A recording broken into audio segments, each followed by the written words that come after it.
Yeah, she's sweating. Okay, Maria, now we just talked to your sister Annette about some memories of reunions past. Tell us, from the stories that you've heard from your parents and everyone else in your family, how does this one shake out in your mind? That's a great question, Jordan. Thank you for asking. That's why I asked. You know, I have no idea. I think that they just had a great time in the past, and they just like to keep it to themselves. You know, I think we probably could have amped this party up a little more. I think we could have really partied. Like fireworks? Yeah, like maybe like horseshoes, or you know, a little friendly competition of some sort. Yeah. I'm sorry? Yeah, softball, volleyball, yeah. Now you understand you did a ton of work getting this thing together. No, I didn't do anything. Okay, she didn't do anything. I didn't do anything. All right, take us through the process of kind of what you know your family has done to put this on. These are hard questions for me because I've just been at the beach for a week. I have no idea what they've done other than food, you know, cleaning everything up, getting it all ready. Somebody did all of the pictures and all of the family tree organizations stuff. I don't know what happened. How about getting everyone to know? I understand. Did you send out a bunch of emails and stuff? No, that wasn't me. Okay, is there another Maria that looks just like? Yeah, Mary Teresa. Signed her email Maria. It's part of it because I think that's her Italian name. Plagiarized. No, we have the same name. I don't know. I'm really boring. Okay. Don't ask me any more questions. Okay. So tell us, we understand you went to college and you worked in graphic design. Is that right? Yes, I am a graphic designer. What do you design? Graphics?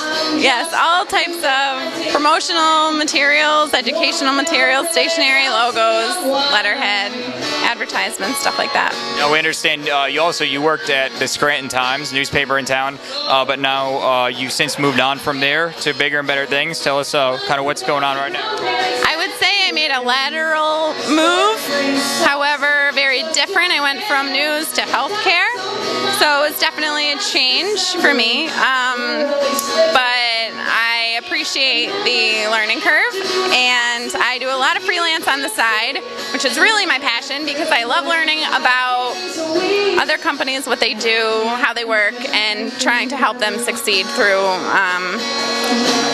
my talents. So you designed the programs for the reunion, right? No. Oh, you didn't do that? I didn't do anything. Okay, so you didn't like offer your graphic design expertise? No, I'm very busy. Alright, back to just kind of talking about memories. I mean, let me see, this is your first reunion? Yes.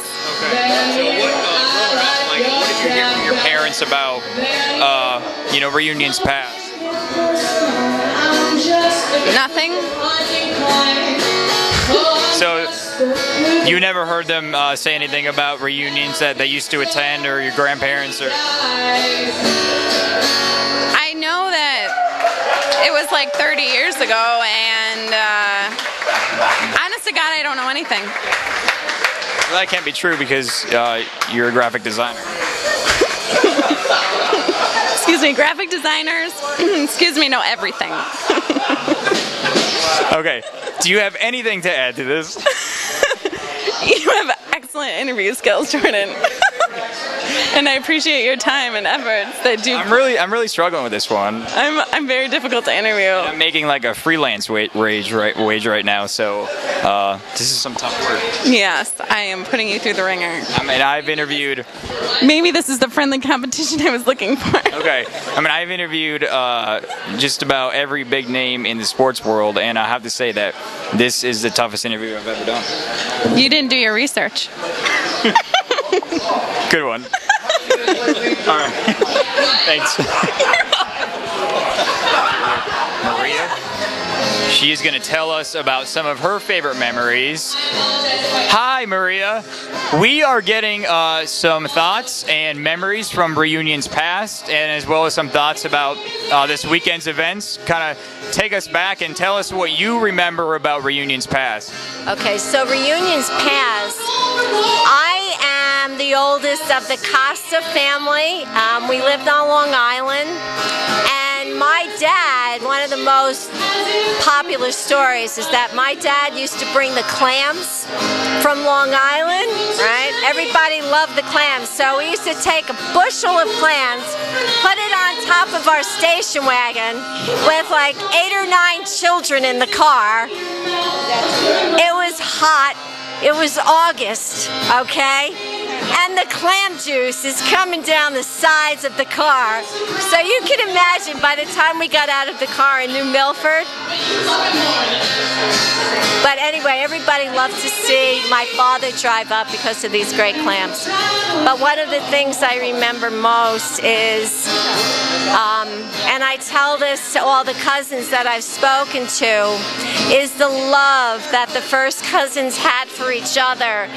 My dad would see his cousins and it was like they were brothers and sisters, not cousins, because the sisters, the Giunta sisters, were so close. They stayed at each other's homes, and I think that's what struck me the most. They wouldn't call each other by their first names. It was always cuz, like C-U-Z. Like in the movies. Do they do that in the movies? I think so, yeah. Do they? Anyway, oh, you mean like the movies from this, or like you know, just like cuz or cuz. And it was, you know, the men hugging and kissing each other, and it was very warm, and those feelings are such good feelings. And I think one of the reasons why I helped to facilitate this reunion and getting all the cousins together was, number one, the love of my grandmother, who was one of the Giunta sisters, but also the love that we felt coming here and the warmth and the fun that we had. I just had the best times, and today was just absolutely wonderful. Seeing all of the work in the last 6 months come to fruition, and it was just wonderful. Tell us what went into planning. I know so much behind the scenes stuff. Can you kind of take us through that process? So what we did was, I guess it started out, my cousin Anita Gazer Greenstone and we visited Green Gables in last October, and it was like a nostalgia trip. I hadn't been here in 30 years, and it was so great to come out here to see the restaurant as it was, as I remember it, from 1982.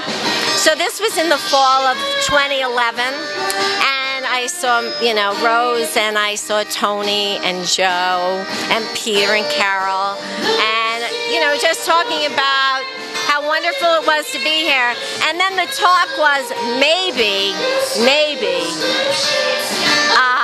wouldn't it be nice to have another reunion? And we went ahead and we just talked about it. It's kind of like, well, you know, if we have a reunion, of course the first thought was, do you think we can have it at Green Gables? Because that would be the best. And then it was like, well, we know that Carol and Peter, you know, take off on Sundays. They didn't work Sundays.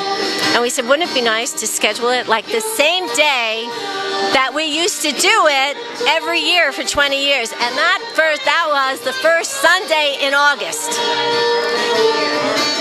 And it was a thought. And we kind of went back and forth, maybe. And then the next thought was, well, what if we just have the grandchildren of the Giunta sisters? So my generation, your dad's generation. Okay, we'll make it small. And then Peter and Carol called and said, you know what, Maria? We're going to do it at Green Gables. And invite everybody. Invite the grandchildren. Invite their children. Invite their grandchildren. So then it was trying to track down cousins. Is that difficult? It's you talk to one cousin and you get a telephone number. Talk to another cousin that hasn't talked to a brother or a sister for years. I called Sam, so I called Rose Canaglero. Rose, do you have any telephone numbers? Yep, you know, I have this telephone number. I called Sam Canaglero, who was the son of my father's first cousin, Tommy Canaglero. Talk to Sam, get his sister's numbers, and it kind of, you know, it's like a snowball effect. And then, thank God, in the age of technology, we have email.